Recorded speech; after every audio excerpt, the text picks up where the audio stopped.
Être chrétien, ça veut dire quoi? 15e lettre. Ami et connaissance de toujours ou d'un instant, et lecteur-auditeur inconnu. Dans ma dernière lettre, j'ai écrit que Jésus affirmait que les miracles qu'il accomplissait, nous pouvions les faire nous aussi, à condition que nous laissions s'approcher de nous le royaume de Dieu. Ce qui nécessite évidemment quelques explications, que voici. D'abord, finissons-en une fois pour toutes avec les deux idées reçues. Que notre Créateur, Dieu, habite derrière les nuages, et que nous ne connaîtrons le bonheur véritable qu'après notre mort, au ciel. Commençons par comprendre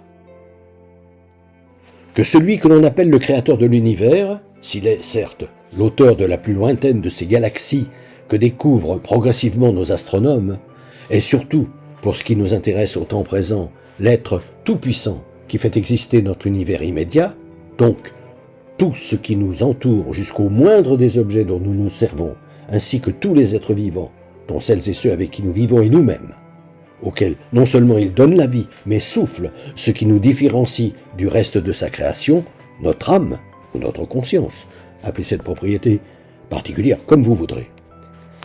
Et que le bonheur, le vrai, cette denrée rare, qui se traduit par une joie profonde, même au milieu de l'adversité, et donc n'a rien à voir avec les plaisirs que procure la satisfaction éphémère de nos appétits de posséder toujours plus, de paraître mieux que nous ne sommes, et de pouvoir exercer notre supériorité, toutes ces ambitions que nous ne cessons de nous donner pour divinité, peut s'obtenir ici et maintenant parce que c'est pour que nous partagions son bonheur que le Créateur nous a mis sur terre. À condition, enseignait Jésus, de laisser s'approcher de nous le royaume de Dieu. Qu'entendait-il par là? Par ce royaume dont il précisait même qu'il est proche, tout proche, à notre porte.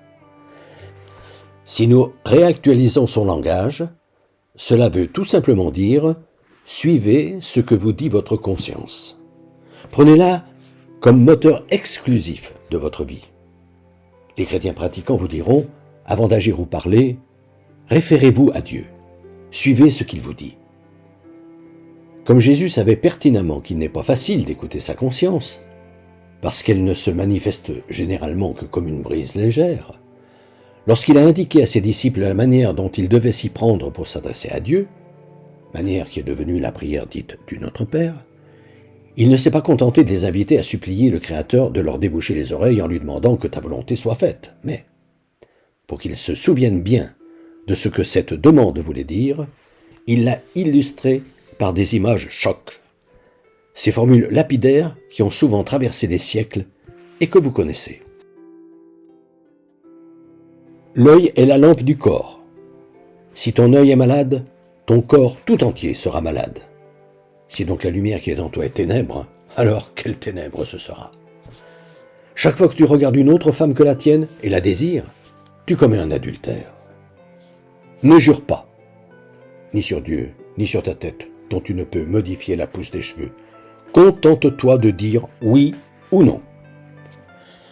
Que ta main gauche ignore ce que fait ta main droite. Que personne ne sache quand tu fais l'aumône, quand tu pries ou quand tu jeûnes. Tu ne peux servir Dieu et l'argent. Ne sois pas inquiet de ce qui t'arrivera demain, mets toute ta confiance en Dieu et en lui seul. Rendez à César ce qui est à César et à Dieu ce qui est à Dieu. Différenciez bien les domaines temporels et spirituels. Commence par enlever la poutre qui est dans ton œil, avant de chercher à ôter la paille qui est dans l'œil de ton frère. Ne juge pas. Tu donnes du lard au cochon, quand tu piétines ces richesses que sont les valeurs que Dieu a mises en toi. Ce que tu désires que l'on fasse pour toi, fais-le pour les autres. Tu reconnaîtras les faux prophètes à leurs fruits. Construis ta maison sur le roc, en homme avisé qui fait ce que je dis. Quand tu dois choisir entre un comportement moral facile ou difficile, choisis le difficile, c'est lui le bon, etc. Toute formule qui se résume à aimer son prochain comme soi-même, ce qui, si cela est certes difficile, n'est quand même a priori pas très compliqué. Mon fardeau est léger, disait Jésus. sauf qu'il assortissait cette recommandation de 2 nuances, si j'ose m'exprimer ainsi. L'une, aimez vos ennemis, si on te frappe sur la joue droite, dans la joue gauche, et l'autre, qu'il formula la veille de sa crucifixion, après s'être mis humblement à genoux devant chacun de ses disciples pour leur laver les pieds, afin qu'ils comprennent bien comment ils devaient se comporter quand ils disposeraient de quelque pouvoir. Aimez-vous comme moi-même je vous ai montré qu'il faut aimer. 2 instructions qui sont loin d'être évidentes, mais qui ont l'avantage d'être claires et sans équivoque sur la manière dont il voulait que se comportent ses disciples. Vous construirez le royaume de Dieu en faisant la volonté du Créateur, pas en me disant Seigneur. Jésus, afin de renforcer le désir de suivre ses conseils, en homme de communication qu'il était, n'oublions pas de décrire la joie indicible qui attend celles et ceux qui se décident à prendre pour moteur exclusif leur conscience. En vérité, je vous le dis, nul n'aura quitté maison, frère, sœur, mère, père, enfant ou champ, c'est-à-dire aura fait quelques efforts, à cause de moi, à cause de mon message, la bonne nouvelle, qu'ils ne reçoivent le centuple dès maintenant, au temps présent. Jésus insistait, le bonheur dont il parle a bien lieu sur terre, et dans le temps à venir, la vie éternelle, ne s'étendant pas sur cette vie éternelle après la mort, parce que ce qui nous arrivera alors est impossible à concevoir, et que des spéculations sur ce futur non seulement sont inutiles, mais détournent de la vie présente que nous devons réussir, coûte que coûte, ici et maintenant. Joie que produit ce bonheur d'être en harmonie complète avec sa conscience, qui sera si grande, assurait Jésus, que ceux qui font ce qu'il dit se verront accomplir des signes aussi spectaculaires et même plus grands que les miracles que lui-même opérait. Ce qu'ont confirmé celles et ceux qui l'ont pris au mot. Ces saints et saintes que l'Église, après avoir rigoureusement vérifié l'authenticité des faits extraordinaires qui leur étaient attribués, met sur les autels pour les proposer comme modèle à ses fidèles. Sachant que seule la mise en œuvre des valeurs divines, ces valeurs saines qu'ils recèlent au fond d'eux-mêmes, est capable de donner le bonheur véritable. Quand les chrétiens s'adressent à Dieu et lui disent, dans leur prière du Notre Père, que ton règne vienne, ils lui demandent d'abord de les aider à accepter que ce soit ses valeurs à lui qui règnent sur eux et qui les animent, et non les tentations de ce monde dont ils savent pertinemment qu'elles sont des leurs. Ensuite, que leur façon nouvelle de vivre donne envie à celles et ceux qu'ils côtoient de laisser s'approcher d'eux le royaume de Dieu à leur tour, afin que ce règne, faisant tache d'huile, s'étende à tous les habitants de la terre. Pour celles et ceux qui veulent donc vraiment être disciples de Jésus-Christ, 1. Le royaume de Dieu est donc à construire sur terre.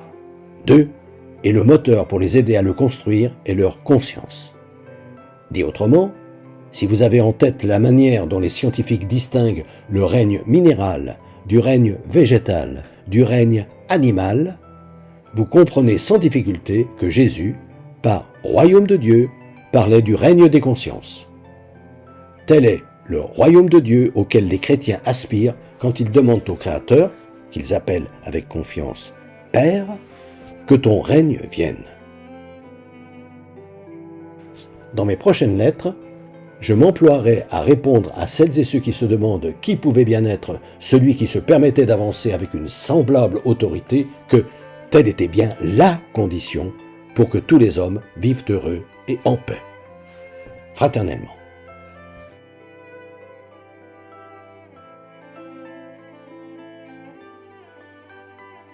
Depuis des années, environ une fois par mois, j'envoie une lettre d'information spirituelle à tout mon carnet d'adresses.